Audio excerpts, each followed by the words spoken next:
कंघी कर ली है नहीं, टिकली लगा ली, श्रृंगार कर ली।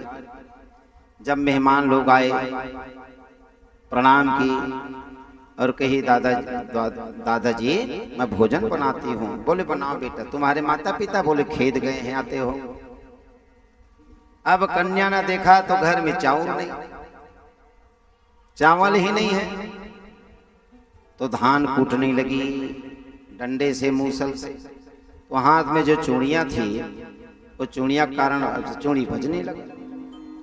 तो विचार करती है कि चूड़ी बजेगी तो मेहमान लोगों को क्या लगेगा। देखो देखो इनके यहाँ तो खाने का नहीं है, आने के बाद इनके यहाँ धान कूटा जा रहा है।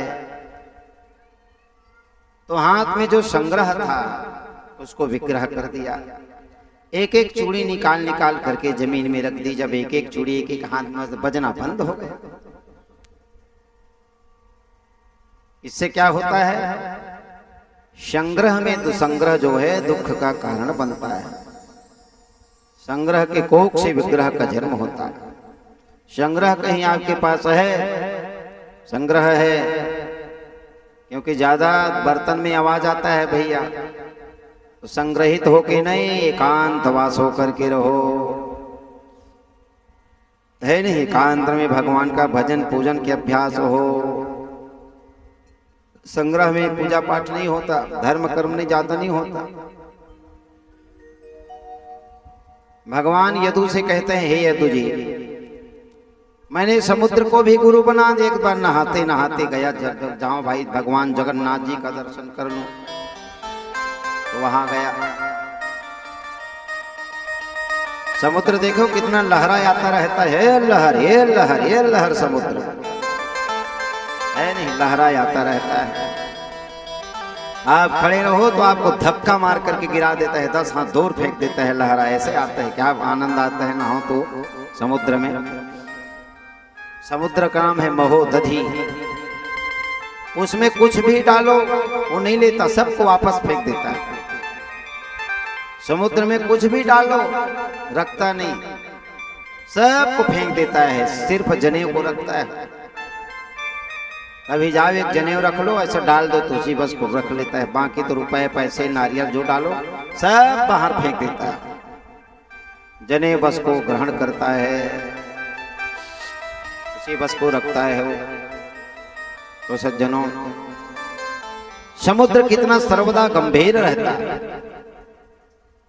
गंभीर बना रहता है, अभिमानी उसमें नहीं है। इसी प्रकार जातक के पास कहीं अपरिमित धन है, संपदा है, तो गंभीर होना चाहिए, दिखावा नहीं करना चाहिए, समुद्र की भांति रहना चाहिए। अंदर में भरा है लेकिन प्रदर्शित नहीं करता समुद्र के मेरे पास कितने धन है, तो दिखावा नहीं करना चाहिए, गंभीर होकर के रहना चाहिए। महाराज मछली को भी गुरु बना लिए। मछली अपने स्वाद के कारण जाल में फंस जाता है। जो मछुआरे भैया होते हैं इतना बड़े डंडा में रस्सी लगा देते हैं और रस्सी में लोहा को बांध देते हैं। उस लोहा में खाद्य सामग्री, आटा इत्यादि को ऐसा बांध देते हैं, आटा उटा को गीला करके, और ऐसा करके फेंकते हैं। तो खाने के लोभ के कारण आकर के वो मछली फंस जाता है उसी में, कांटा में, लोहा जो बंधा रहता है डंडा रस्सी में। तो अपने जिह्वा को कंट्रोल करो रे मनुष्यों, दत्तात्रेय ने कहा। इंद्रियों के कारण ही, स्वाद के कारण ही, जिह्वा के कारण ही लड़ाई होता है, जिह्वा के कारण ही पेट खराब होता है। ज्यादा बोल दिए तो लड़ाई, कंट्रोल नहीं किए तो लड़ाई। तो स्वाद के चक्कर में नहीं रहना चाहिए। मनुष्यों को इंद्रियों पर विजय कर लेना चाहिए, रसनेंद्रिय के वश में नहीं आना चाहिए। ये जो रसनेंद्रिय जिह्वा है, क्योंकि जिभ तक स्वाद है दादा, ये स्वाद जो है जिह्वा तक है, नीचे निकलने के बाद वो मलमूत्र बन जाता है। अरे क्या बढ़िया मीठा बना है भाई, बड़ा स्वादिष्ट मीठा बना है। कहाँ तक वो मीठा है स्वाद? ये यहाँ तक, बस बस बस, नीचे गया तो है नहीं, नीचे गया तो गए। तो इस रसनेंद्री के चक्कर में नहीं आना चाहिए। हाँ, सबके माथा में टीका लगा और एक बच्ची अच्छा लगा रही है, सबके लगा और बेटी से ऐसा पोत दियो तो 32 नंबर का टीका सब दिखेगा, ऐसा बढ़िया ऐसा वाला हम लगाए हैं, ऐसे लगाए, क्योंकि सबका ये कवर कर रहा है ना, लाइव प्रसारण हो रहा है, सबके माथे घर घर देख रहे हैं, तो टीका लगा रहेगा तब तो है ना, दिखेगा बढ़िया।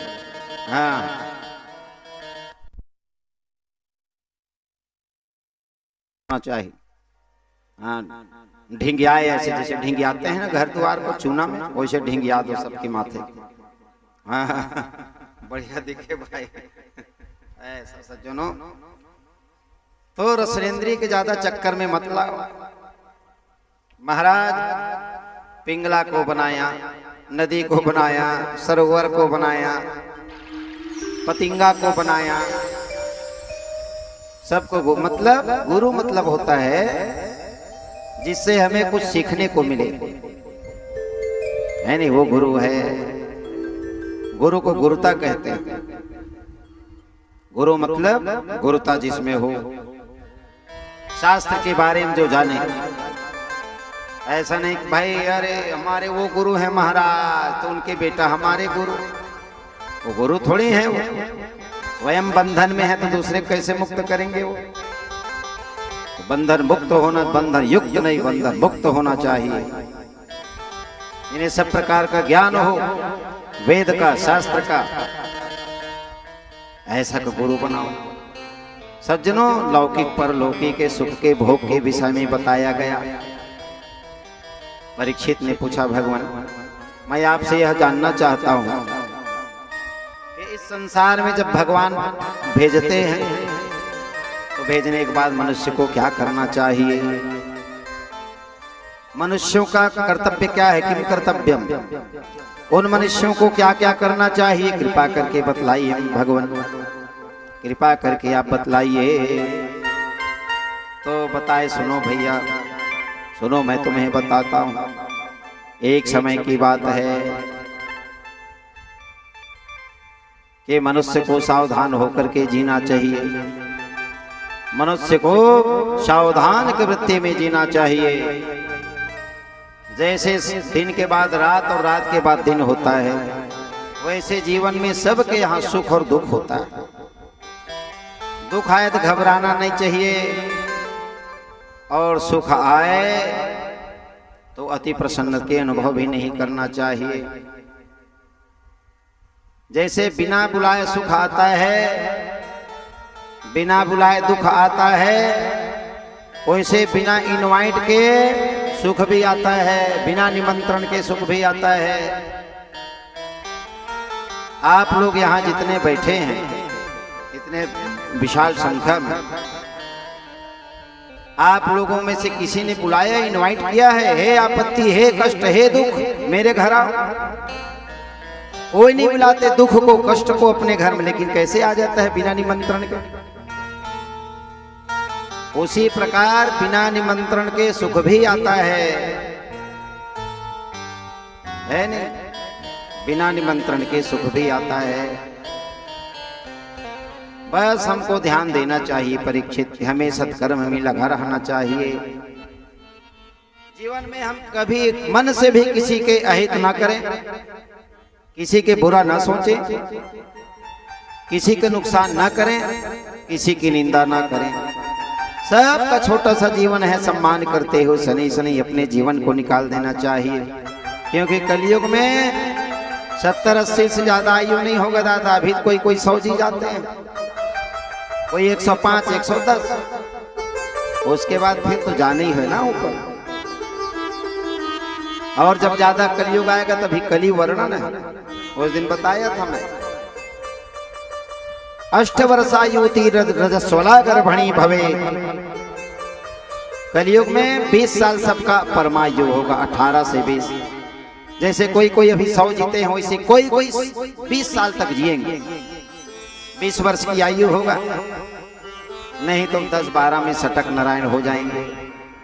बच्चा कितने दिन में होगा माँ बहन का? बोले 8 वर्षायुति, 8 साल में माँ बन जाना शुरू कर देंगे। 8 साल, अष्ट वर्षायुति रजस्वला गर्भणी भवे, गर्भ धारण करेंगी 8 साल की अवस्था में, और परमायु 18 से 20 होगी।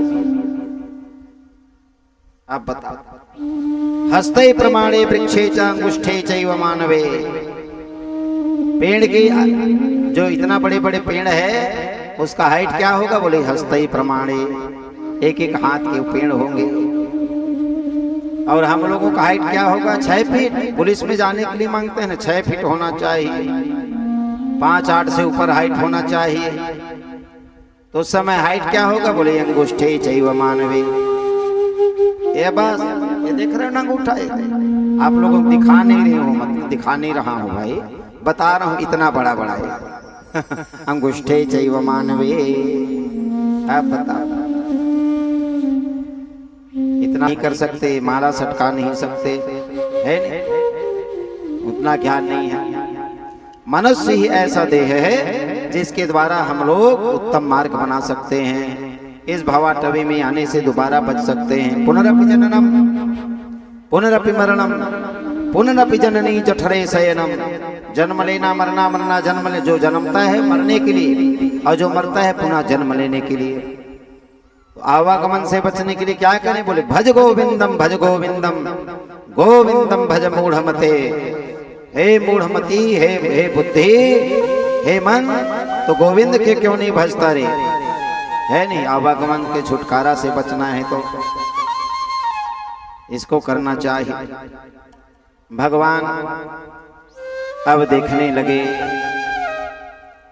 देवता लोग बार बार कह रहे हैं महाराज अब आओ ना, गोलोक आओ ना, गोलोक आओ ना। कुछ दिन के लिए आए, कुछ दिन के लिए आए थे यहाँ भगवान। जिनका जितना दिन का निश्चित होता है, 1 सेकंड ज्यादा नहीं रहते, वो भगवान है तो भी देखो, भगवान जबकि स्वयं आए, भगवान को आए 125 वर्ष हो गया है। 125 वर्ष के लिए श्री कृष्णचंद्र इस धराधाम में आए थे। अब बेचारा हुआ तो जेल में, है रातों रात जी, भादों के महीना में देखे वसुदेव जी कैसे ले गए थे, है वहां भी गए, बेचारा 6 दिन का था। भगवान है तो भी देखो उतना जहर लगा करके पयोधर में आकर के स्तनपान कराने लगी, मारने की। बताओ, शकटासुर आ गया, तृणावर्त आ गया। भगवान ये कहते हैं कि भैया जीवन में सकट आ जाए, संकट आ जाए, शकटासुर बन करके, है नहीं, विषम ज्वर आ जाए पूतना बन करके, कालकूट लगा करके विषम ज्वर, तो मैं तो 6 दिन नहीं घबराया। अरे मनुष्यों, तुम लोग क्यों घबराते हो? आने दो अघासुर बकासुर को। ये काम क्रोध लोभ विषय तो हैं, इनसे थोड़ा भी मत घबराना, इनसे घबराना मत, सावधान हो जाना, बुद्धि का बल का प्रयोग करना। शक्ति नहीं, बुद्धि के द्वारा भगवान ने जो प्रदत्त किया है उसके अनुसार बढ़िया रहना, घबराना मत। ब्रह्मादिक देवताओं के कहने से भगवान अब जाने की सोचने लगे। बद्रीवन को भगवान उद्धव जी को बोले, उद्धव जी को ज्ञान दिए। अब उद्धव जी को ज्ञान देकर कहे, हे उद्धव, मैंने सबको कुछ न कुछ जरूर दिया है, लेकिन एक ऐसा साधु भी है, व्यक्ति है, जिसने सिर्फ मुझे दिया। तो मैं जाते जाते उसको याद कर रहा हूं, हे प्यारे उद्धव, मेरा दिव्य ज्ञान वहां तक पहुंचा देना, मेरा दिव्य ज्ञान वहां तक पहुंचा देना। बोले कौन है स्वामी? जिसको जाते जाते संसार में जब लोग जाते हैं तो आपको याद करते हैं, और आप इस लोक को जाकर के अपने धराधाम गोलोक धाम जा रहे हैं, वो कौन सा भक्त है जिसे जाते जाते आप याद कर रहे हो?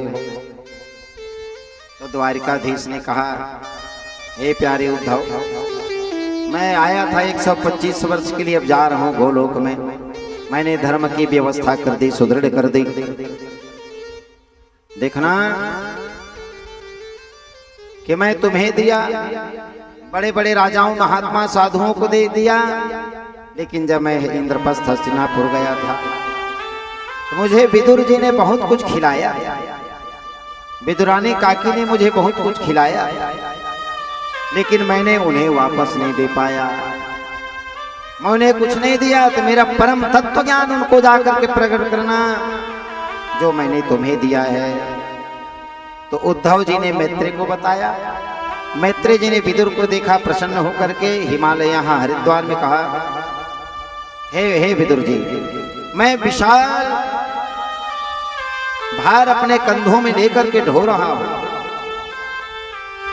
मैं कब से इस गठरी को अपने हृदय में बैठा करके ढो रहा हूं। जाते जाते भगवान ने मुझे वह तत्व ज्ञान उद्धव जी के द्वारा आपके पास भेजा है।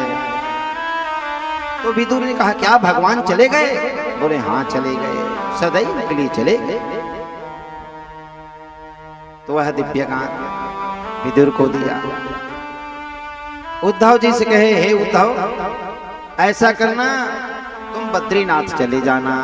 ततो महाभागवत उद्धवे निर्गते वनम द्वारवत्यम किम करोद भगवान भूत भावनः।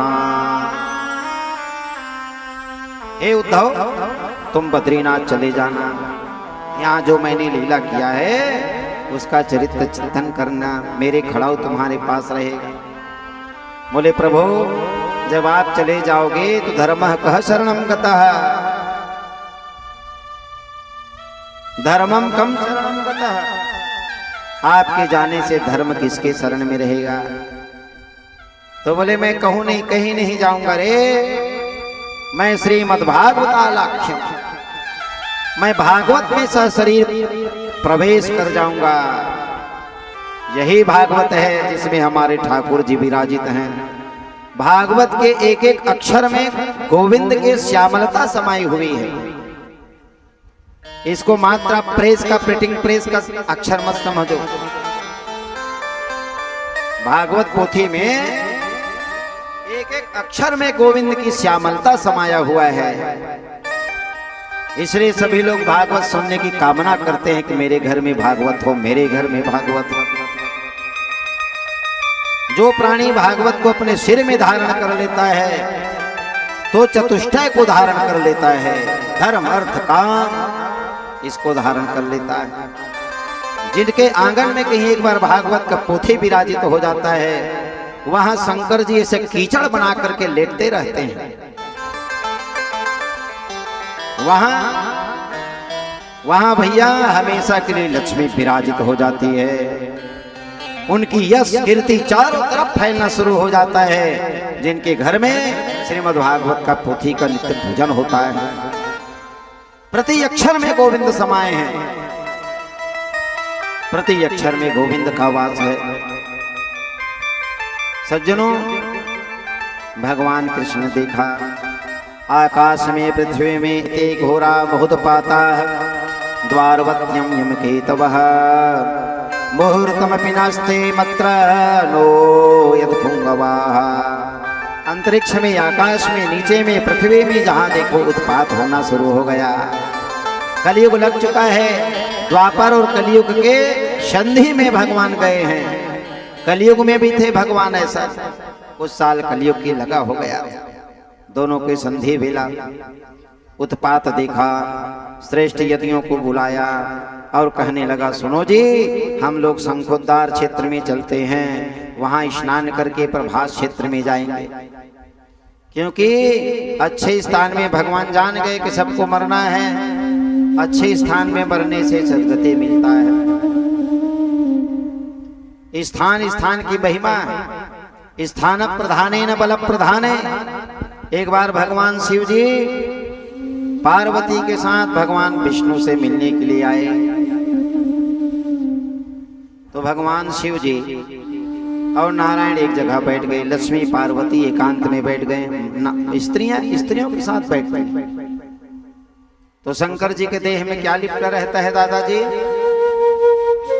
शंकर जी के देह में क्या लिपटा रहता है? भुजंग सांप। 9 प्रकार के सांप शंकर जी के देह में रहते हैं। 9 9 प्रकार के सांप है नहीं, विषधर सांप। तो उन 9 सांपों में, और इधर भगवान विष्णु को जो वाहन गरुड़ है वो भगवान के पास बैठे। तो गरुड़ का भोजन क्या है जानते हो? गरुड़ भोजन करता है सांपों का ही खाता है, बढ़िया गरम गरम समोसा जैसे। सांपों का आहार, सांप आहार है गरुड़ का। अब शंकर जी के देह में सांप और भगवान विष्णु के पास में बैठे हैं गरुड़। गरुड़ सोचा क्या बात है, आज मुझे खाना चाहिए, लेकिन उल्टा होने लगा। सांप गरुड़ को देखकर फुंकारने लगे, फस करे गरुड़ तरफ, फस फस फस करे। अब गरुड़ हंसे और हंस करके थोड़ा पीछे हो जाए, फिर थोड़ा पीछे हो जाए शंकर जी तरफ, ये विष्णु जी तरफ, फिर गरुड़ को देखकर सांप कर फस फस फुंकारने लगा, फुंकारने लगा। जब ज्यादा समय हो गए तो गरुड़ ने सर्पों से कहा, भो भो सर्प स्थान प्रधाने न बल प्रधान। ए नागराज, मैं जानता हूं रे ये स्थान की महत्व है, स्थान की प्रधानता है। तुम अभी शंकर जी के देह में हो, इसलिए मैं तुम्हें कुछ नहीं करूंगा, नहीं तो शंकर जी के देह को 2 मिनट छोड़ो, जितना तुम्हारा ये चटपट चटपट मसमोटी है ना, 2 मिनट में निकाल दो। अब वो सांप जानता है कि जब तक मैं देह में रहूंगा ये मेरा कुछ नहीं कर पाएगा, कुछ नहीं कर पाएगा। तो पूर्वार्ध में, दशम में उत्तरार्ध पूर्वार्ध है सज्जनों। तो पूर्वार्ध में परित्राणाय साधूनां, परित्राणाय साधूनां। अब उत्तरायण में क्या किए हैं भगवान? पूर्वार्ध में भगवान ने शंख बजाया, चक्र बजाया, चक्र चलाया है। और पूर्वार्ध में भगवान जो ब्रज लीला को में द्वारिका में लीला किए, जो बांसुरी बजाए, जिन्होंने 5 जन शंख बजाया, वही भगवान अब जाने को लिए सोच रहे हैं कि मुझे अब चलना चाहिए, जाने के लिए सोच रहे हैं सज्जनों। भगवान तो है। परीक्षित सभी वृद्ध यदुवंशी ने भगवान श्री कृष्ण की बात सुनकर तथास्तु कह करके अनुमोदन किया और नौका में बैठ करके, स्टीमर में बैठ करके समुद्र के उस पार चले गए, है न? समुद्र के उस पार चले गए महाराज। और जाते जाते यदुवंशियों ने, अब उनका श्राप शुरू हो गया। क्या किया? बोले महापान विभत्तानम वीराणाम दुप्त चेतसां कृष्ण माया विभूषाणाम संघर्षः सुमहातपः। देव ने यदुवंशियों के बुद्धि को हर ली, भगवान के संतानों के बुद्धि को हर लिया। ये यदु के जितने वंश थे उन्होंने मैरेयक नामक मदिरा का पान कर लिया। मैरेयक नामक, जैसे कई ब्रांड होता है, दारू पीने वाले भैया लोग जानते होंगे, पौवा जो पीने वाले जानते होंगे, कौन कौन सा ब्रांड का, कौन सी कंपनी का दारू मदिरा मिलता है। वैसे मैरेयक नामक ब्रांड का मदिरा इन्होंने पी लिया, है नहीं? मैरेयक नामक शराब पिया। शराब पीने वालों को 4 फायदा भी होता है। जो शराब पीते हैं उनको भी 4 फायदा होता है। इन्होंने मेरे क्या फायदा होता है? वो कभी बूढ़े नहीं होते दादा शराब पीने वाले। पहला फायदा, जवान रहना है तो दारू पियो। दूसरा फायदा क्या है? उनके यहाँ का घर में कभी चोरी नहीं होती। तीसरा फायदा क्या है? उनके मृत्यु घर वाले कभी नहीं देखते। ध्यान सुन, ये सब फायदा होता है पीने वाले से। हाँ, ऐसा भी नहीं है भाई, उनको आप लोग गलत मत समझा करो। बेचारे लोगों को लंगड़ाते भले रहते हैं, गाली देते हैं, पीकर झूमते रहते हैं, लेकिन फायदा ही फायदा है। एक राजा खूब दारू पिए, अब बड़े बड़े पंडित आते थे, कहे भाई खबरदार राजा, दारू मत पिया करो। अब राजा सुनते भर सुने, तहाँ जब यथा राजा था सब लोग पीते थे, तो पंडित की कथा को सुनते पंडित उड़ता थे, जे डंडा बजाते थे पंडित के ऊपर, मार करके भगा देते। अब कोई पंडित उनके गांव में नहीं आए पूजा पाठ में, रे राजा तो पीटता है रे, दारू की बात करो। एक वैसे पंडित आया और कथा में बोला सबको दारू पीना चाहिए। राजा की कान खड़ा हो गया, अरे तो मेरे लायक पंडित है रे, चारू से दारू पीने वालों से फायदा ही फायदा होता है। चढ़ोतरी आने लगा, दारू की प्रशंसा कर दिया, चढ़ोतरी ऊपर चढ़ोतरी, चढ़ोतरी ऊपर। अब राजा ने पंडित को बुलाया, जाओ बुला करके लाना। चढ़ोतरी नोटे नोट का माला पहना दिया, पैर दबाने लगा। महाराज जी वो नियम क्या है, थोड़े और बताओ देना, ज्यादा फायदा होगा। तो पंडित जी बोले महाराज आप कितने दारू पीते हैं? बोले इतना बड़ा सोना की गिलास है, उसमें सवेरे शाम ये पी जाता। बोले ऐसा करना राजन, आप जो गले में माला पहने हैं गुड़िया 108 का ना, जब पियोगे तो नियम उसका है कि एक गुड़िया का एक माला उसी में डाल दिया करना और फिर पिए करना। अब वो रोज पिया, पीते पीते 1 माह में गिलास में पूरा माला भर गया। अब उसमें शराब जाएगा तब तो पिएगा, वो धीरे धीरे शराब छूट गया। तो राजा ने कहा मुझे लाभ कैसे मिलेगा, जो लाभ बताए हो, मैं तो बुढ़ा हो जाऊंगा। आप कहे हो कि पीने वाले कभी जवान रहते हैं, कभी बुढ़ा नहीं होते। रोड में कुत्ता बिल्ली नहीं काटते, उनके यहाँ चोर नहीं आते, उनके मृत्यु को घर वाले नहीं देखते, लाभ मुझे कैसे मिलेगा? बोले अब लाभ भी बता रहा हूँ राजन, तुम्हारा नशा छूट गया है तो अब बता रहा हूँ। दारू पीने वाले के यहाँ कभी चोर नहीं आए दादा। क्यों नहीं आए? क्योंकि दारू जब पीते हैं ज्यादा तो उनका लीवर किडनी खराब हो जाता है। लीवर किडनी खराब होने से रात भर खांसता है, और जब रात भर खांसेगा तो चोर घुसेगा क्या? चोर जान लेता है खांस रहा है रे, जग रहा है, उसको क्या पता है बीमार है रे, लीवर किडनी खराब है रे, है न? और लीवर किडनी कमर खराब होने से डंडा लेकर चलना पड़ता है, और जब डंडा लेकर चलता है तो कुत्ता बिल्ली क्या पास में आएंगे भूखने के लिए, चावने के लिए? हाथ में डंडा देखे वैसे कुत्ता बिल्ली बाहर। तीसरा, पीने वाले हमेशा बाहर में नाली में गिरकर मरते हैं, एक्सीडेंट में मरते हैं, तो उनकी मृत्यु घर वाले नहीं देखते। और सबसे बड़ा लाभ, वो जवान रहते हैं, कभी बूढ़ा नहीं होते। मतलब जवानी में राम नाम सत्य हो जाता है तो बूढ़ा कहां से होगा? वो 60-70 साल से नहीं जीते पीने वाले, बूढ़ा हो तो जवानी में राम नाम सत्य हो जाता है। इनके बच्चों ने, भगवान के बच्चों ने मैरियक नामक मदिरा का पान कर लिया। वो श्राप अब इनके सिर बोलने लगा जो दुर्वासा ने दिया था, जाओ मूसल कुलनाशनम, मूसल के द्वारा तुम्हारा सर्वनाश हो जाएगा। सज्जनों, ये वहां आए प्रद्युम्न सांब क्रूर बहुत से रुद्र सत्य की सुमत संग्राम, श्री कृष्ण के पूरा परिकर आ गए सज्जनों, और आ करके वही मदिरा पान किए थे, आपस में लड़ने लगे।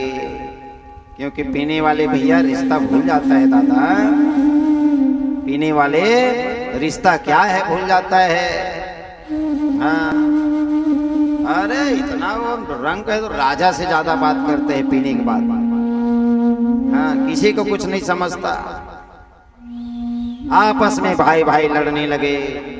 जो चूर्ण था, जो घिस घिस करके मूसल को फेंका गया था, जिससे एरंड नामक घास बना था बिना गांठ वाला, उसी को उखाड़ करके श्रापित घास एक दूसरे को प्रहार करने लगे।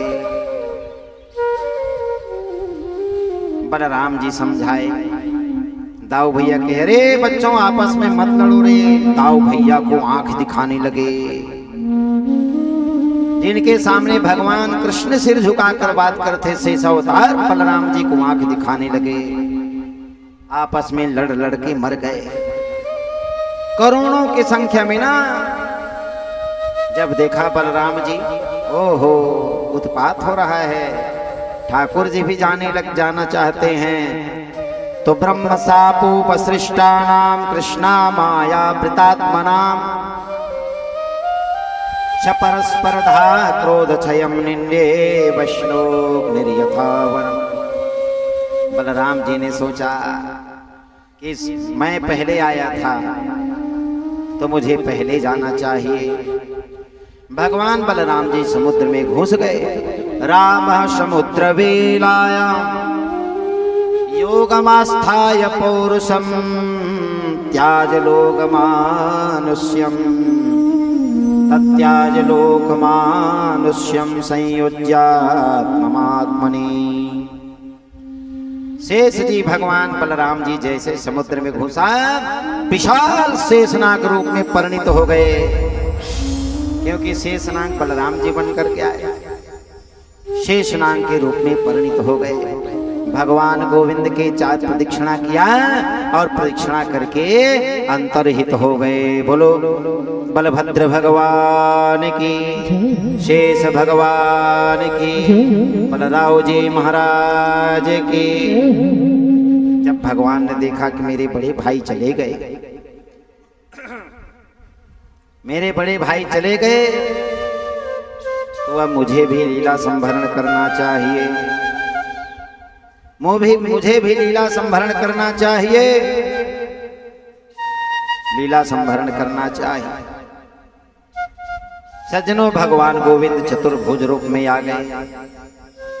जैसे आए थे, प्रकट हुए थे मथुरा के कारागार में, वैसे ही स्वरूप बना लिए हमारे गोविंद ने।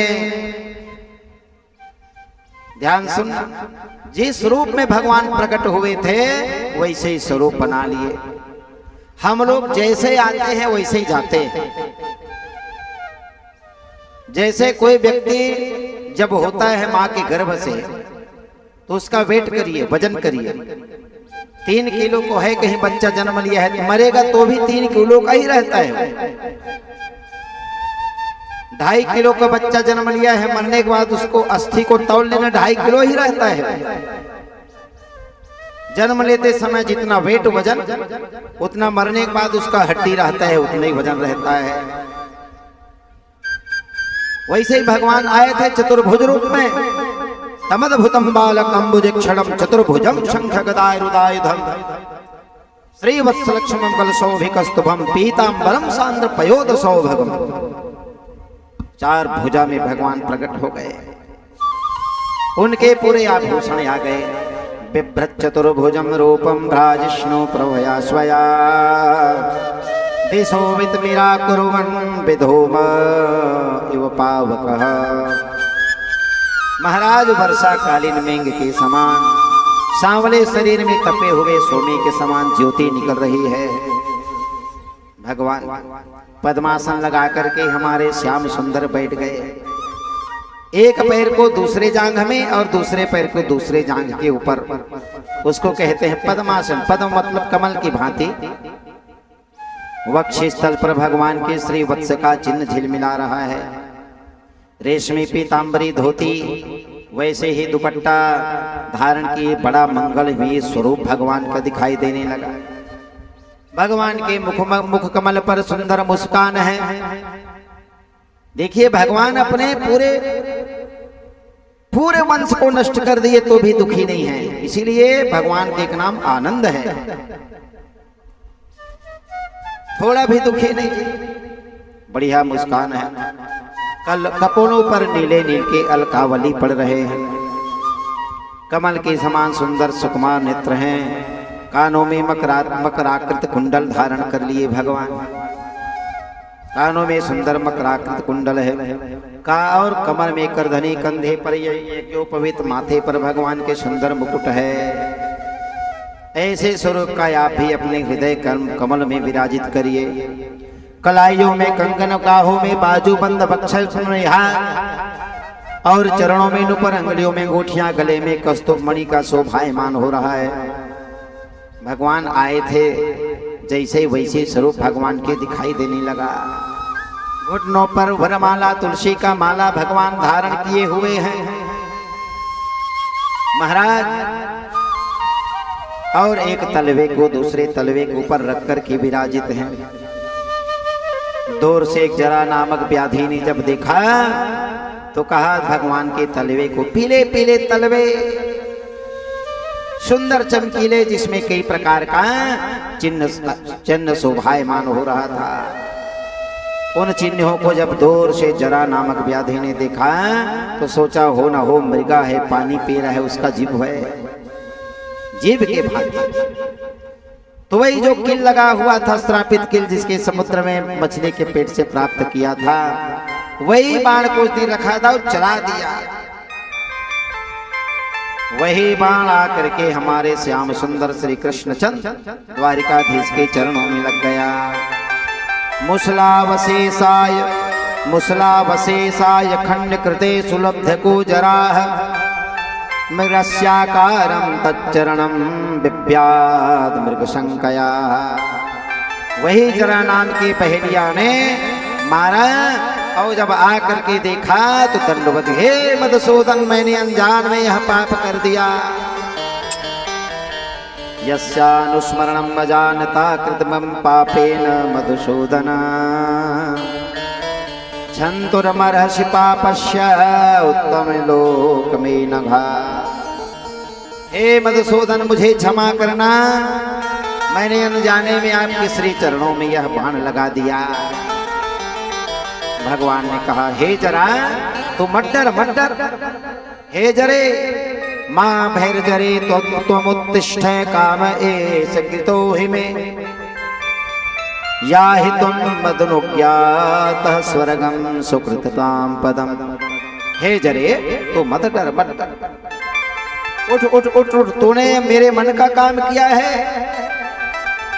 हे जो तूने काम किया मेरे मन का किया है, जा मेरी आज्ञा से तो उस स्वर्ग में निवास कर जिसकी प्राप्ति बड़े बड़े पुण्यवानों को होती है। तुम वहीं चले जाओ, तुम वहीं चले जाओ, है न? भगवान सुखदेव जी कहते हैं कि परीक्षित भगवान के आदेश पाते ही वायम तुलसी किम परिक्रम्य तम नत्वा विमानेन दिवम ययौ। उस जरा नामक व्याधि के लिए सुंदर विमान आ गया और विमान में बैठ करके वह स्वर्ग को चला गया। सज्जनों, व्याध को यह आदेश दिया, भगवान श्री कृष्ण का सारथी दारुक अब आ गया। दारुक आ गया सारथी, पता लगाता हुआ कि मेरे स्वामी कहाँ हैं। तो भगवान के जो गले में तुलसी का माला था उसमें तुलसी का गंध सूंघते सूंघते आ गया। तम तत्र तिग्म भूतिरायुधे प्रथम हसप्तमूले कृतके तनम पतिम। हवा में तुलसी का गंध फैल रहा था। उस सुगंधित गंध को लेते लेते दारुक आ गया। ये देखा कि भगवान श्री कृष्ण पीपल के वृक्ष के नीचे बैठे हुए, आसन लगाए हैं, सहतेज आयुध मूर्तिकार होकर के सेवा में संलग्न है और भगवान के चरणों में बाण लगा हुआ है। श्रापित बाण। रात्रि के समय जैसे चंद्रमा अस्त में जाने के बाद, अस्त हो जाने पर चलने वाली जैसी दिशा हो जाती है, वैसे ही भगवान जाने के लिए तत्पर होकर के जगत को अंधकार करने वाले हैं। दारुक ने सोचा, दारुक प्रार्थना कर रहा था कि भगवान बोले, हे भाई, कि उसके सामने ही भगवान के गरुड़ध्वज पताका घोड़े के साथ आकाश में उड़ना प्रारंभ हो गया। भगवान ने कहा, हे रथ, हे घोड़े, तुम जाओ, मैं आ जाऊंगा कुछ दिन में। जाओ। बोले, महाराज आप जब तक नहीं बैठोगे कैसे जाएंगे? बोले, कुछ शिक्षा देना है रे, देवताओं को दिखाना है भाई, तुम लोग जाओ। भगवान इशारा करी, सब लोग उड़ने लगे। हे दारुक, अब तुम जाओ, द्वारका चले जाओ। यदुवंशियों का पारस्परिक जो संहार किया है उसको जा करके जो कुछ 2-4 लोग बचे हैं उसको बता देना। और अर्जुन को कहना कि हे मित्र, आज से ठीक 7वें दिन समुद्र अपना मर्यादा तोड़ देगा। जब तक मैं हूं तो धीरज बंधा करके रखा है समुद्र ने, मेरे जाते ही अपना मर्यादा तोड़ देगा, सीमा तोड़ देगा, पूरा द्वारिका को अपलावित कर देगा, डुबो देगा। तो अर्जुन से कहना जो भी धन है, यहाँ जो संपत्ति है, कीमती धन है, उस धन को द्वारिका से हटा करके हस्तिनापुर ले जाए। और जो उनके साथ मेरे परिकर, मेरे परिवार वाले जाना चाहें उनको अर्जुन ले जा सकता है, रक्षा करेगा। दारुक जा करके बताए महाराज, क्योंकि अर्जुन के संरक्षण में इंद्रप्रस्थ सुनिश्चित रहेगा, सुदृढ़ रहेगा। वो अर्जुन का आश्रय में ही सदैव सबका रक्षा होगा। वो न रहे तो मैं नारायण हूँ, जाओ बता देना। भगवान का आदेश प्राप्त करके दारुक ने उनकी परिक्रमा की। इत्युक्त स्तंभ परिक्रमा नमस्कृत्य पुनः पुनः बार बार रोते रोते रोते रोते रोते रोते प्रणाम करने लगा, क्योंकि बिछो है। अब दारुक जन गए कि हमारा भगवान के साथ अंतिम मिलन है, अंतिम मिलन है, क्योंकि दोबारा भगवान का दर्शन होने वाला नहीं। पुनः पुनः लिखे, बार बार प्रणाम किए, बारंबार, और यह उदास मन से द्वारिका के लिए चला गया। इधर दारुक के जाने के बाद ब्रह्मा जी, शिव जी, पार्वती, महेंद्र प्रमुखा देवा, मुनियः सब प्रजेश्वरा, पितरः सिद्ध गंधर्वा, विद्याधर महोरगा, देवता लोग, अग्नि वरुण, गंधर्व, अप्सरा, महेंद्र प्रमुखा, महेंद्र कहते हैं इंद्र को, उन देवताओं का मुखिया इंद्र अपने पूरे देवताओं को लेकर के ब्रह्मादिक चारण यक्ष रक्षण दृष्टुकामा भगतो निर्ण्याम प्रणमोत्सुका, सब देवता लोग आ गए। भगवान अपना शरीर छोड़ते कैसे हैं उसको हम देखेंगे। देवता लोग आकाश में आकर के खड़े हो गए। औ बब्र से पुष्प वर्षाणी बेबाना बलिभिर्नथः भिर्नभः कुर्वन्तः संकुलं राजन् भक्त्या परमयायुताः। देवता लोग पुष्प वर्षा करने लगे, श्रोतमागत बंदीजन भगवान के गुण का गान करने लगे, गुण का गान करने लगे, क्योंकि ठाकुर जी अब जाना चाहते हैं। ठाकुर जी जाना चाहते हैं।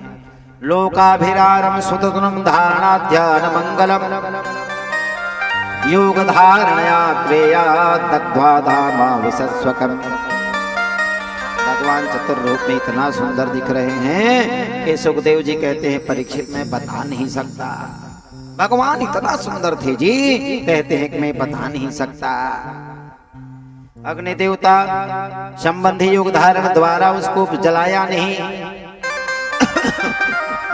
भगवान ने पद्मासन लगा करके भगवान पितामहं वीक्ष विकोरेतात्मनो विभु संयोज्यात्मनि चात्मानां पद्मने तेन गीर्घतः नमीलयत। भगवान ने अपने कमल के समान नेत्र बंद कर लिया। भगवान ने कमल के समान नेत्र बंद कर लिया। भगवान का श्री विग्रह उपासकों के ध्यान धारणा का मंगल मन का आधार बन गया।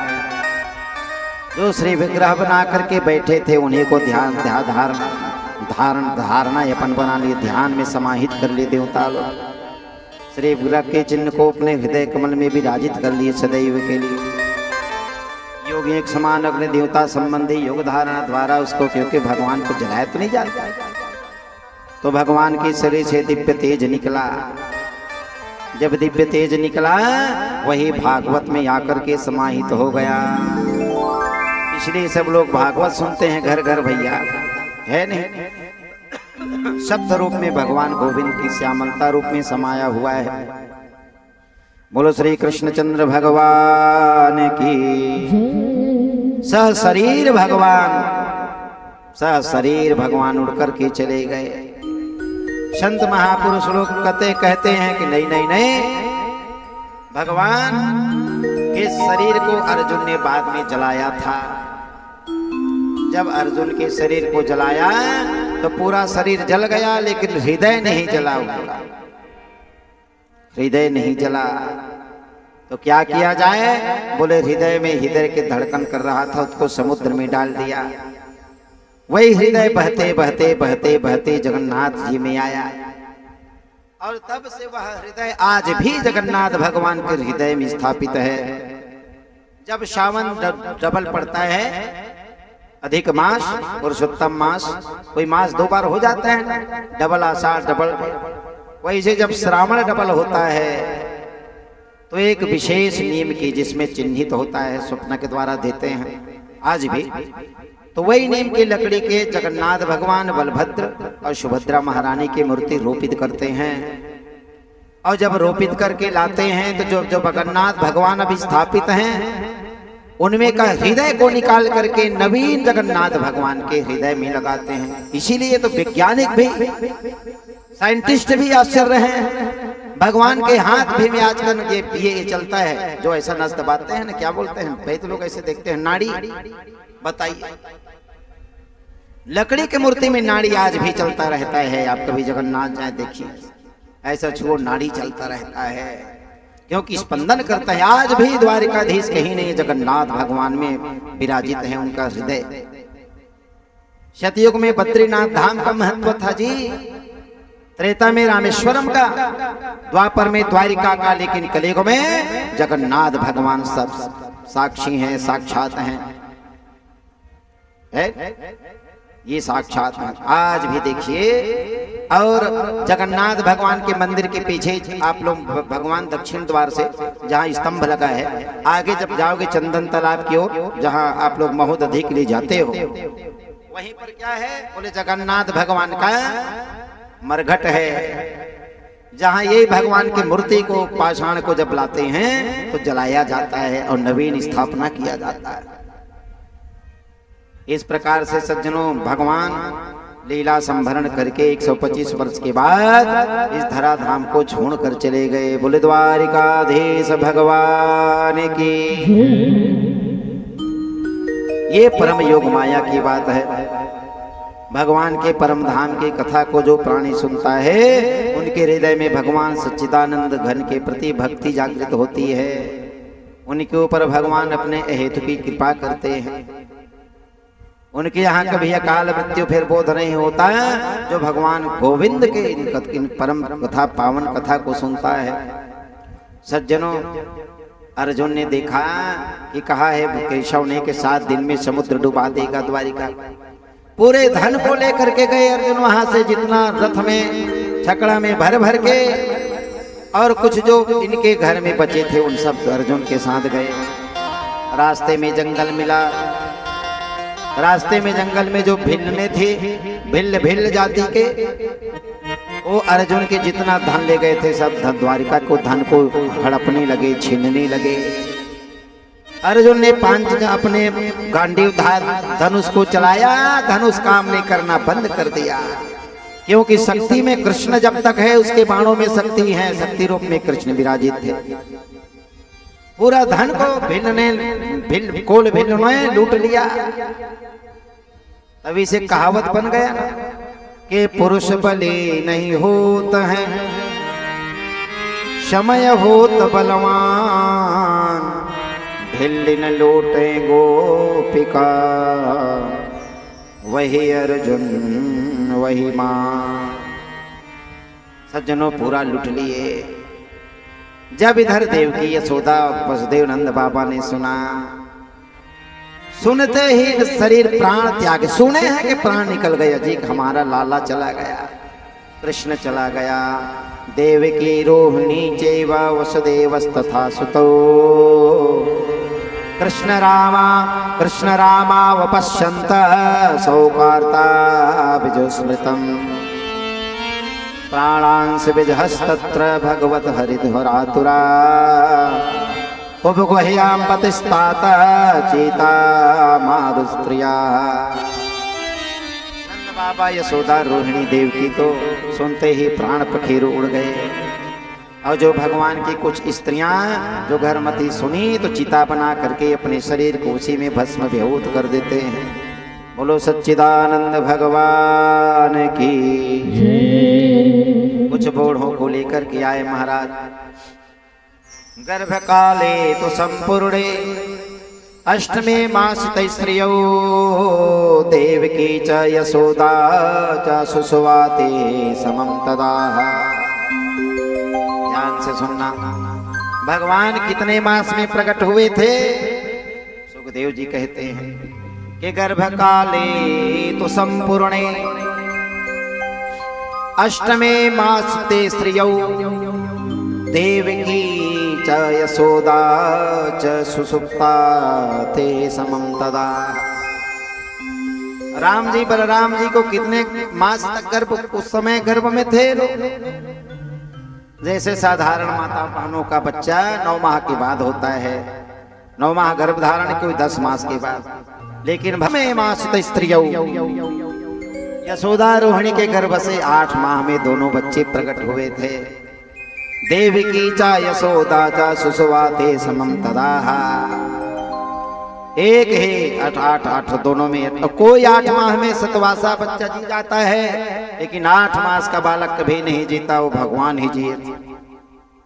और जिनको लगता है कि 8 मास में उनको भेद हो जाता है दिन गिनों में, गिनती में, दिन को दिनों का गिनती में है। अब 8 मास में जब कुछ बालक जन्म लेता है, जीता क्यों नहीं? क्योंकि 6 माह का बालक हो जाता है तो 2 माह तक भगवान से प्रार्थना करता है, नरक से निकाल दो प्रभु। मल मूत्र पड़ा रहता है बच्चे के बाजू में, जो माथा खाती है कोई मल मूत्र बनता है, भोजन से लैट्रिन बनता रहता है, पेशाब भरा रहता है, गंदगी मल पूरा नस नाड़ियां ये मांस लटकता रहता है, वहीं पर बच्चा रहता है, प्रार्थना करता है, हे गोविंद इस नरक से हमें निकाल। 8 मास तक प्रार्थना करता है। और कदाचित किसी बच्चे का 8 मास में जन्म लेता है तो इसलिए नहीं जीता क्योंकि भगवान का दर्शन पेट में करके निकलता है। भगवान आकर के उन्हें बताते हैं, ज्ञान देते हैं, तो भगवान के दर्शन करके निकलते ही मुक्त हो जाता है, तो प्राणी जिएगा कहां से? सिर्फ भगवान 8 मास के थे, दोनों प्रकट हुए थे।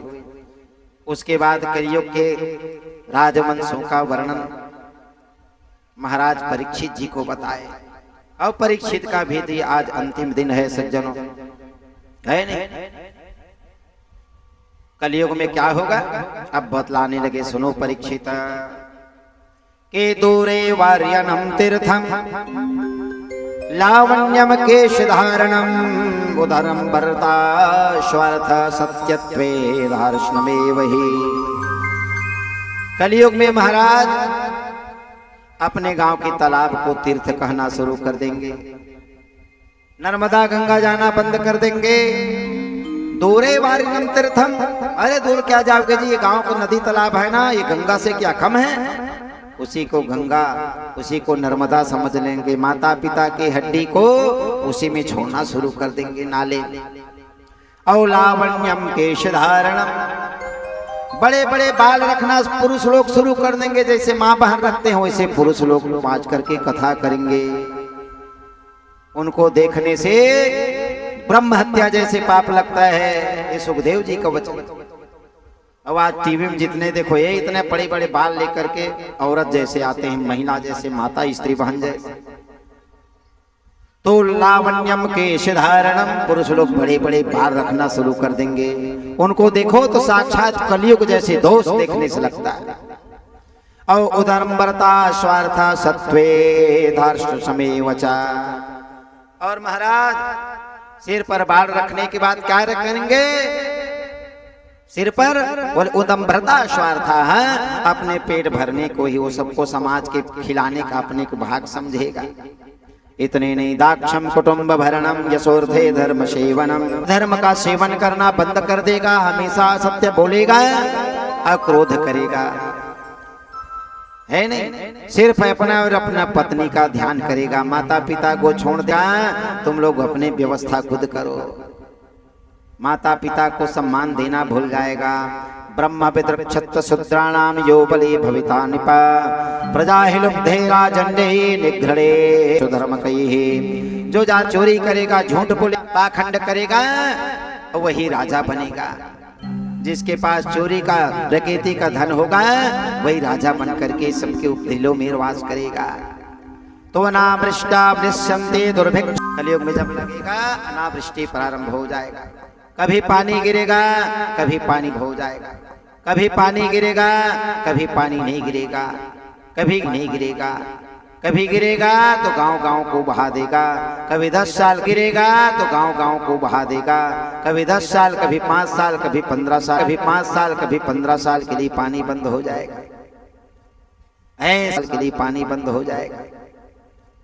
ऐसा कलयुग आएगा भैया।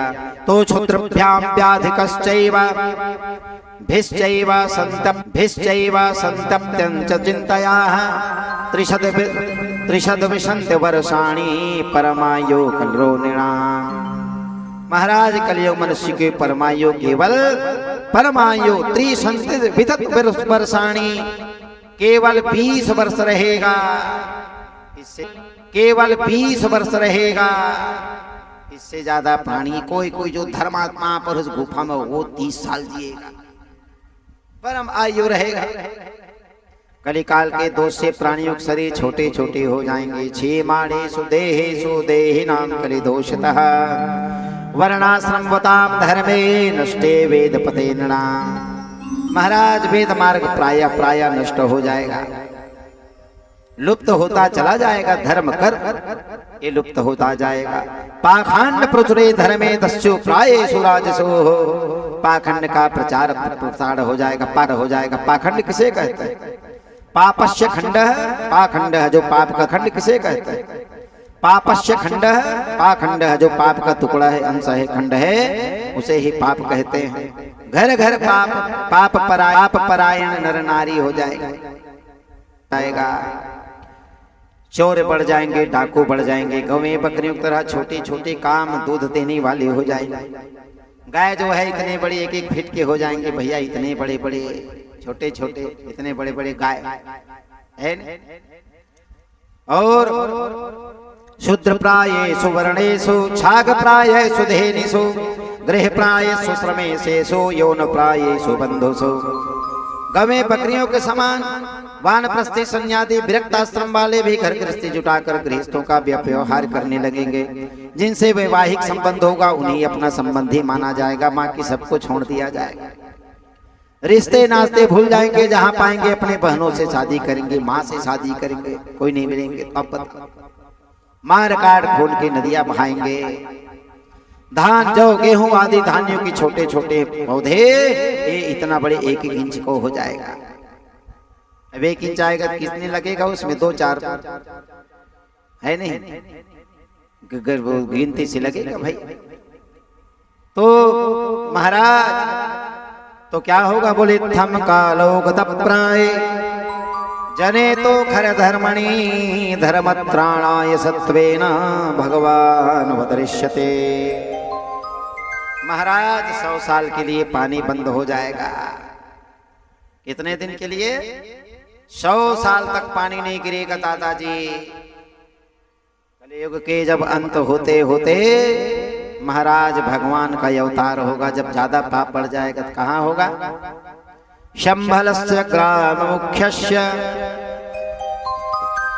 ब्राह्मणस्य महात्मना भवने विष्णु यशसः कलकर प्रादुर्भविष्यति। उत्तर प्रदेश के मुरादाबाद जिले के शंभल नामक ग्राम में विष्णु यश शर्मा के यहाँ भगवान कल के रूप में प्रदर्श होंगे, प्रादुर्भविष्यति। और अश्वमासुगमारोह्य देवदत्तम जगतपति। देवदत्त नामक सफेद घोड़े में बैठ करके उन पूरा म्लेच्छों का सर्वनाश कर देंगे भगवान, है नहीं? देवदत्त नाम शीघ्रगामी घोड़े में बैठ करके इन सब का क्या करेंगे? भोले नाश कर देंगे, नाश कर देंगे। तो सतयुग जब लगेगा तो सतयुग लगने से पहले भगवान वैष्णवी देवी के साथ इनका विवाह होगा। सतयुग में वैष्णवी देवी ने प्रार्थना की थी, प्रभु आप मेरे से विवाह कर लो। बोले नहीं देवी, मैंने तो लक्ष्मी के साथ किया। त्रेता में प्रार्थना किया तो कहा त्रेता में मैं तो जानकी के साथ किया। द्वापर में 16,108 मेरे हैं। बोले कलयुग में मैं तेरे साथ विवाह करूंगा देवी, मेरा अवतार कल के रूप में होगा। तुम जाओ दिव्य पर्वत में सुशोभित होकर के अपने भक्तों की मनोवांछा को पूर्ण करते रहना, सबके सात्विक भावनाओं को, उनके कामना को पूर्ण आशीर्वाद देते रहना है न वैष्णव देवी। और मैं आऊंगा तुम्हारे साथ फिर विवाह करूंगा। तो भगवान कली का विवाह वैष्णव देवी के साथ होगा। जब एक कलयुग नष्ट हो जाएगा तो प्रलय आएगा। तो प्रलय से पहले भगवान देवापि संतनूर भ्राता मरुच्चेक्ष्वाकुवंशजः कलापग्रामया साते महायोग फलान्वितो। भीष्म पितामह के पिता का भाई, शांतनु का भाई देवापि और इक्ष्वाकु वंश के राजा मुर इस समय कलापक ग्राम में अभी भी तपस्या कर रहे हैं। ये अभी तपस्या कर रहे हैं, है नहीं? तपस्या कर रहे हैं। तो इन्हीं दोनों से, देवापी और मरु से, जो कल्पक ग्राम में तपस्या में स्थित हैं, यही दोनों से सतयुग में फिर सूर्यवंश और चंद्रवंश पुनः प्रारंभ। इन्हीं से सूर्यवंश और चंद्रवंश प्रारंभ होगा। कृतं त्रेता द्वापरं च कलिश्चेति चतुर्युगम् अनेन क्रमयोगेन भोवे प्राणेषु वर्तते।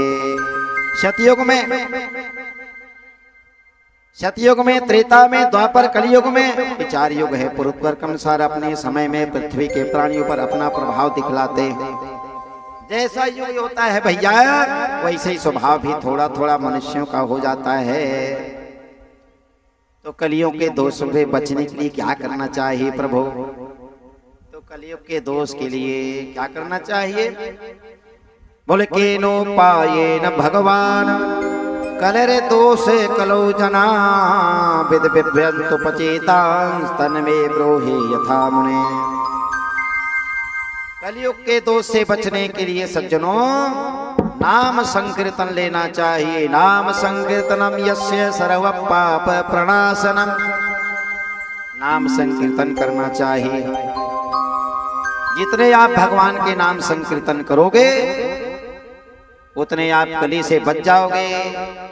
नहीं तो कितना सुंदर आपका भाव बदलेगा भैया, आपको पता नहीं चलेगा। क्योंकि अधर्म के 4 चरण हैं, के 4 वैसे अधर्म, असत्य, हिंसा, असंतोष, कलह, ये अधर्म के 4 चरण हैं। तो महाराज द्वापर युग में हिंसा, झूठ, द्वेष था। कलयुग में ये अधर्म पड़ जाता है। तो जो भगवान की कथा श्रवण करेगा, रामायण गीता का पाठ करेगा, रामायण गीता का पाठ करेगा, है कथा श्रवण करेगा, वो धर्म से दूर रहेगा, वो अधर्म से ही दूर रहेगा। उसके बाद सुखदेव जी ने जब संध्या का समय हुआ, क्योंकि 7 दिन का कथा, 7 दिन में इनको जाना है सम्राट कर्मयोगी परीक्षित। सुखदेव जी अंतिम उपदेश दे कहे लगे, हे परीक्षित बेटा अपने राम को बचलना है, क्योंकि संध्या का समय होने लगा। अब तक्षक अपने घर से निकल गया होगा। तुमने क्या सीखा? तो परीक्षित ने कहा, अत्रानुवर्णते भिक्षम विश्वात्मा भगवान खरिः यश प्रसाद जो ब्रह्मा रुद्र क्रोध समुद्भवः। हे राजन, आप जाओगे, तक्षक आएगा, मुझे डस लेगा। सुखदेव जी नाराज हो गए। क्यों रे, 7 दिन तेरे तूने कथा सुना रे, यही कथा सुना रे, है नहीं? आत्मा अजर अमर है, प्राण का आत्मा कभी नहीं मरता। त्वं तु राजन मरिष्येति पशुबुद्धिम हिमाम जहि। तुम्हें अभी पशु बुद्धि है, तू कहता है मर जाएगा। तो सुखदेव जी एक दृष्टांत दिए। कहने लगे कि एक राजा जंगल गया, मार्ग भटक गया, रास्ते में रात हो गया। शेर भालू अपने अपने भाषा में बोलने लगे, चिंघाड़ने लगे, बूंदा बांदी होने लगा, बिजली चमकने लगा। मार्ग तो भूल गया था जंगल, अब कहाँ जाए वो, डरने लगा। एक तो ठंड, पानी गिर रहा है, दूसरा जंगली जानवर कहीं मुझे ना खा जाएं, राजा डरने लगा। उतने में एक लाइट दिखा दूर में, जुगनू के भांति लाइट चमक रहा था। उसके को देख देख करके राजा गया।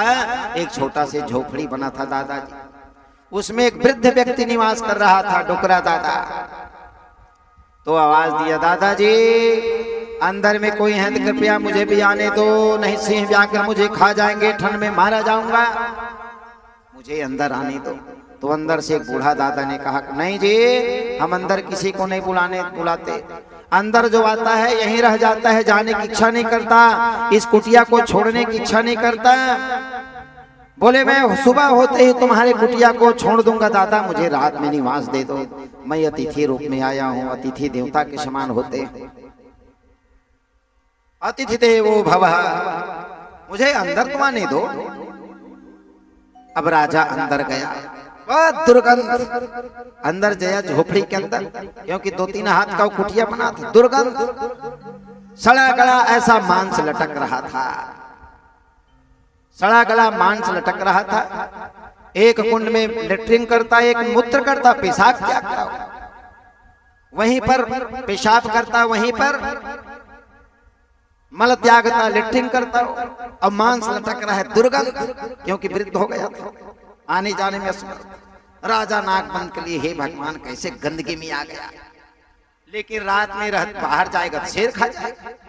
रात में रहते रहते वही दुर्गंध उसको अच्छा लगने लगा, वही दुर्गंध अच्छा लगने लगा, अच्छा लगने लगा। सज्जनों, सुबह हुआ, वो वृद्ध ने कहा, ए राजन इस कुटिया को छोड़ो, जाओ अब भगो, सुबह हो गया।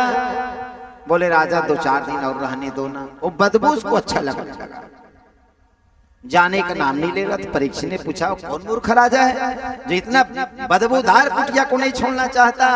सुखदेव ने कहा, वही तो मूर्ख राजा है रे परीक्षित, ये शरीर है कुटिया है, ये मांस लटकते रहते हैं, लीवर किडनी दुर्गंध, मल मूत्र हमारे पेट में भरा रहता है, ऐसे शरीर से तू प्रेम करता है रे राजा?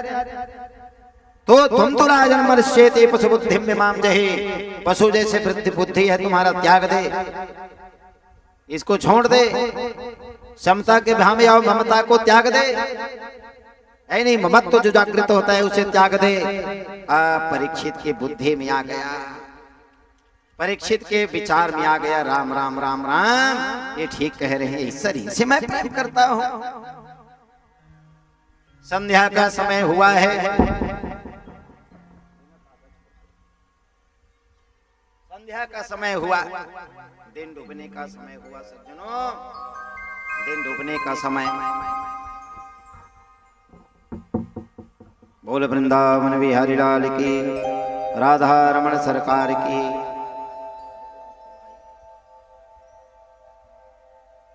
दिन डूबने का समय होने लगा।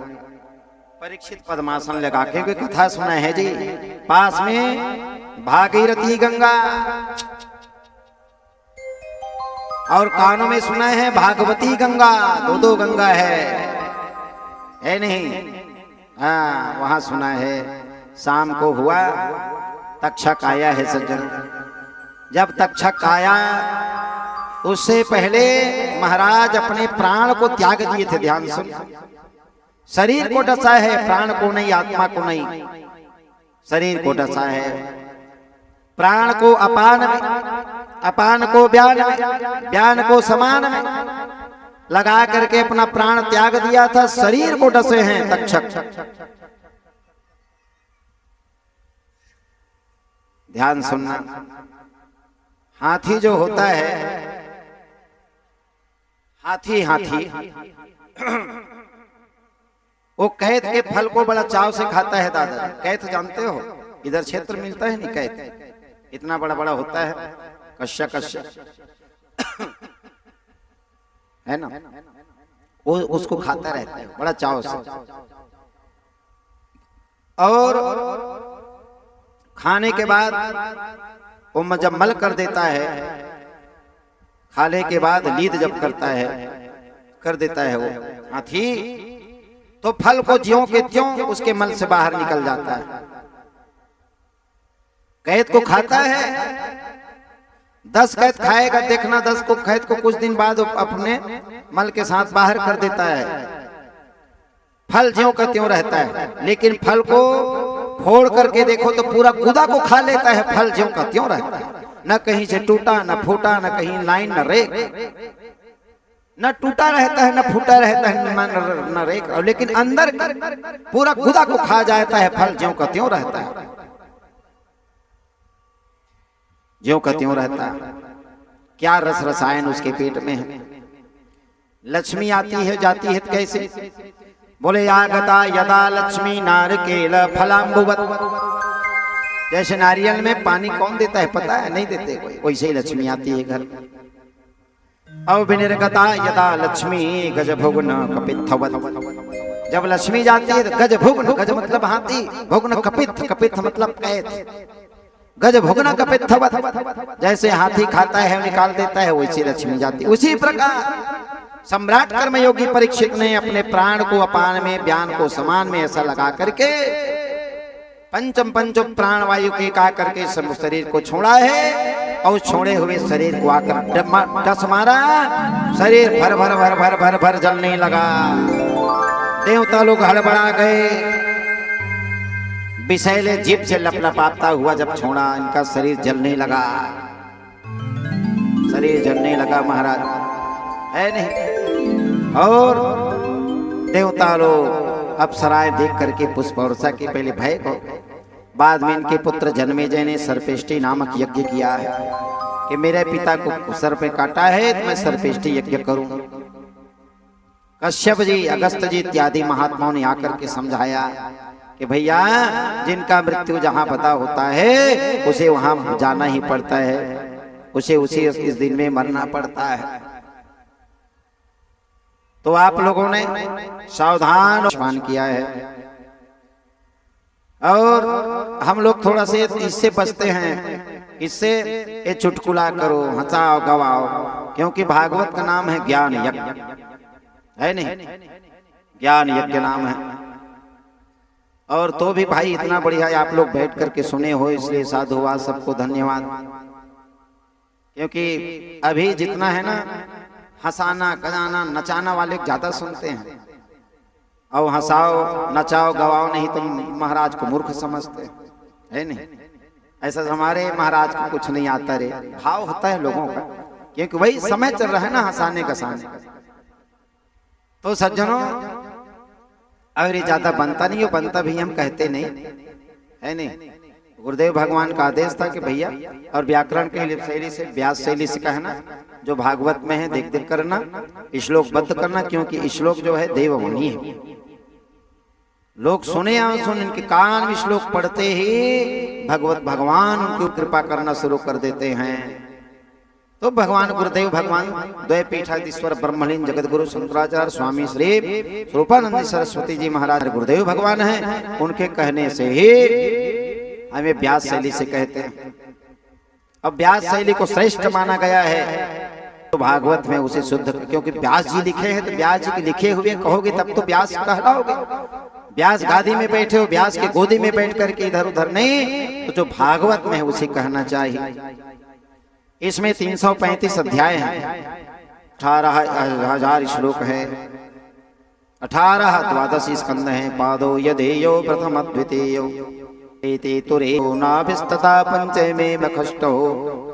तो प्रथम और कुल भागवत में 6 प्रश्न हैं और 12 स्कंद हैं, तो एक एक प्रश्न का 2-2 स्कंद में इसका उत्तर देते गए हैं। सुखदेव भगवान, सूत ने सौनकादि को, मैत्रेय ने विदुर जी को, और भगवान सुखदेव ने सम्राट कर्मयोगी परीक्षित को, है नहीं, इसमें दिया गया।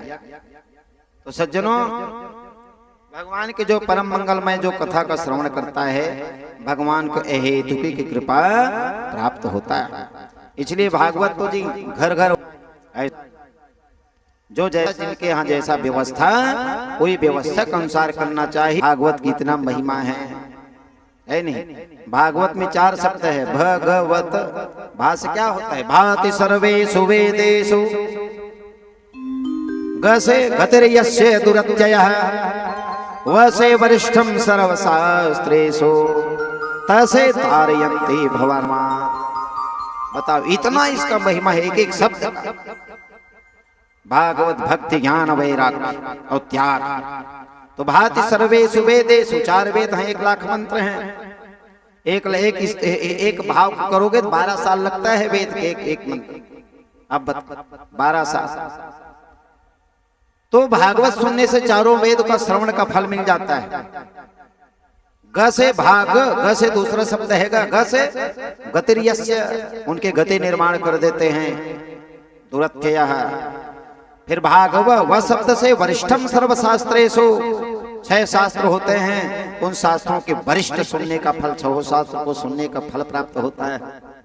और त से भागवत, त से तारयंती भवारणात्, भव मतलब संसार से, स्टीमर का काम करता है, नाव का काम करता है, खबरदार यम के द्वार में खड़ा हो जाता है। भागवत की पोथी इसके घर में हुआ है, भागवत की कथा सुना है, इसलिए भगवान उनके ऊपर अहेतुक कृपा प्राप्त करा देते हैं। इतना महिमा। अब आप लोगों को धन्यवाद, साधुवाद, बार बार व्यासान शब्द ले हम यही कामना करेंगे कि सबके हृदय कमल में विराजित भगवान को प्रणाम करेंगे और यही कहेंगे सबको सदैव के लिए सुखी रखे भगवान, दीर्घायु रखे, माताओं बहनों की सौभाग्यवती, उनके पति का आयु का वर्धन करे, बाल गोपालों की रक्षा करे, धन दुगानी की सबके रक्षा करे, है न? और दादा लोगों बहनी 1 नंबर कथा सुना। हम तो शुरू में मैं गोलू को बताया था, हे गोलू भैया न घर न द्वार वहां पर रे, 4 घर है, लोग भाग आएंगे कि नहीं दादा है नहीं? हाँ, क्योंकि घर ही नहीं है तो 4 ठो इधर है। और भाई 2-4 लोगों में रहता है तो कथा थोड़ा कथा जैसे लगता है दादाजी, है नहीं? वैसे कथा में हमारे उससे प्राय भीड़ रहता है, लेकिन यहाँ जैसे भीड़ नहीं। यहाँ तो लोग बाग इतना बढ़िया, और भंडारा भी बढ़िया रोज चला है।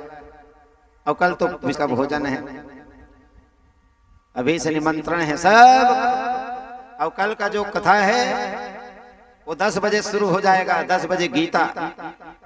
आप लोग अध्ययन में जरूर आइए, क्योंकि 7 दिन में जो कथा आप लोगों ने नहीं सुना वो गीता तत्व में 7 दिन का सुनने का फल मिल जाता है, प्रभु का प्रसाद मिल जाता है। और महाभंडारा का प्रसाद खाने से क्या होता है? कल महाभंडारा होगा। प्रसाद में 3 शब्द है, कल बताया था, प्र, शा और द। प्र मतलब होता है प्रभु, शा मतलब होता है साक्षात, द मतलब होता है दर्शन। प्रसाद खाने से प्रभु का साक्षात दर्शन का फल प्राप्त होता है। इतना प्रसाद का महिमा है। कल भंडारा है तो 10 बजे आप सब लोग आएंगे, तुलसी पत्र लेकर आएंगे। कल कौन सा दिवस है? गुरुवार है कल। हाँ तो ठीक है, तुलसी पत्र ला सकते हैं, क्योंकि तुलसी पत्र ना इस दिन नहीं तोड़ा था जाता, जानते हैं ना आप लोग।